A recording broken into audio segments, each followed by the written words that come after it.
여러분 안녕하세요. 오랜만에 또 이렇게 영상을 찍고 있습니다. 오늘은 저번에 라이브에서는 말씀드렸었는데 이제 보통 제일 먼저 하는 게 서류잖아요. 그래서 서류 자소서에 대한 얘기를 해볼까 해요. 그래서 제가 썼던 자소서를 가지고 왔습니다. 이렇게 비슷하게 자소서를 써서 두 군데 대기업의 서류에서 합격을 했었고요. 한 군데에서는 인적성에서 떨어졌었고, 그다음에 나머지 한 군데에서는 합격을 해서 한 회사를 다녔었습니다.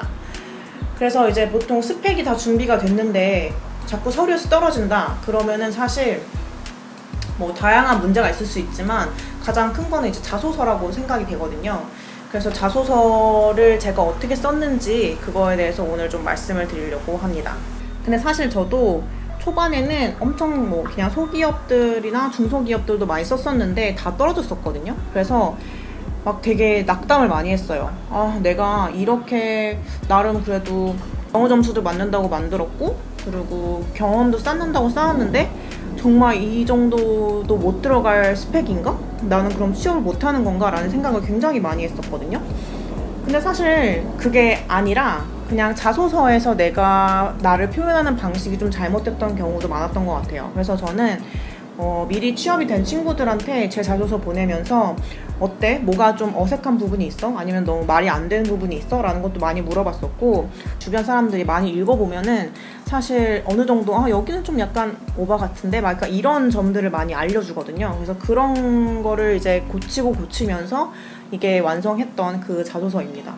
최대한 내가 이 회사의 인재상이 맞는지 그런 거를 항상 먼저 다 읽어보고 썼어요. 모든 지원 동기든 아니면 내가 지원 분야의 강점이든 어떤 자소서를 쓰던 간에 홈페이지에 들어가서 이 회사가 원하는 인재상은 어떤 인재상이고, 그럼 이 인재상을 원하니까 이런 스킬을 원하겠구나, 이런 사람을 좋아하겠구나, 이런 거를 먼저 파악을 했었어요. 그래서 무조건 사이트 들어가서 이제 회사 연역 같은 것도 알아보고, 그 다음에 뭐 디자인 회사 같은 경우에는 이 디자인 회사가 어떤 디자인 스타일을 좋아하는지, 이 회사의 커스터머 타겟은 어떤 사람들인지 이런 것까지 좀 알아보는 게 중요하다고 생각을 하거든요.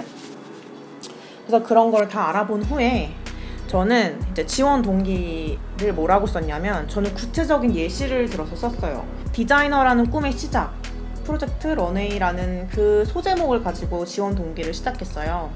제가 대학 다닐 때였나 고등학교 때였나 하여튼 그때 프로젝트 런웨이라는 그 프로그램을 보면서 약간 시간이 주어지고, 그리고 그 시간에 맞춰서 원하는 주제를 디자인으로 표현을 하고 그걸 정말 옷으로 만들고 쇼를 하는 그런 게 너무 멋있어 보이고, 저는 되게 시간이 촉박하게 해서 미션을 컴플리트하는 약간 이런 느낌을 되게 좋아하거든요. 그래서 그런 거를 지원 동기에 썼어요.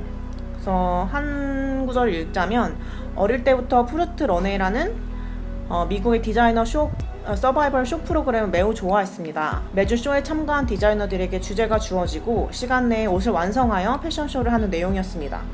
그 인사팀은 사실 이 쇼가 어떤 쇼인지 잘 모르거든요. 모르실 수 있어요. 간단하게 어떤 프로그램인지 설명을 하고, 그리고 이 프로그램을 보면서 디자인에 대한 꿈을 키워왔고, 이 꿈을 이루기 위해 항상 패션 관련 뉴스를 보며 패션 디자인과에 진학한 이후에도 항상 과제를 하며 프루트 런웨이 쇼를 끊임없이 반복해서 틀어놓다 보니 자연스럽게 영어가 친근하게 다가왔습니다. 제가 지금 이 한 문단 읽었거든요. 정해진 시간 내에 디자인을 하고 그 디자인을 완성하는 그런 거에 대해서 흥미를 느꼈고, 그러면은 일단 저는 타임 매니징을 되게 잘할 수 있다는 약간 그런 포인트가 될 수도 있고, 그리고 그 쇼 자체가 한국어도 있었지만 외국이 원조거든요. 그래서 영어로 된 프로젝트 런웨이를 항상 틀어놓고 하다 보니 영어가 자연스럽게 친근하게 다가왔다. 이걸 얘기함으로써 나는 영어 듣기가 된다 라는 거를 강조를 한 거예요. 지원 동기를 하더라도 나의 강점을 어필할 수 있는 거를 저는 쓰는 게 되게 중요하다고 생각하거든요.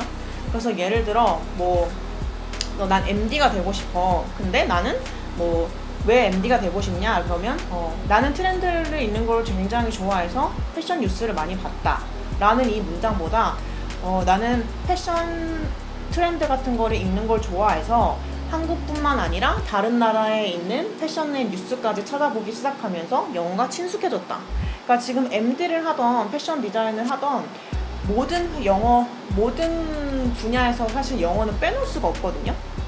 그러니까 디자이너도 공장이랑 얘기를 해야 될 경우도 있고, 그 다음에 원단 회사가 꼭 한국 원단 회사가 아니라 해외 원단 회사도 쓸 수 있는 거고, 이렇다 보니까 영어는 어떤 회사든 어떤 대기업이든 특히 대기업에서 더 중요하게 생각하는 게 영어라고 생각하거든요. 이런 영어 실력을 바탕으로 미국에서 인턴 프로그램을 지원해서 합격하게 되었고, 이런 것도 지금 나는 영어를 그냥 내 스스로 잘한다 생각하는 게 아니라 인정받아서 미국에 인턴을 가게 됐다, 뭐 이런 거를 할 수도 있는 거죠.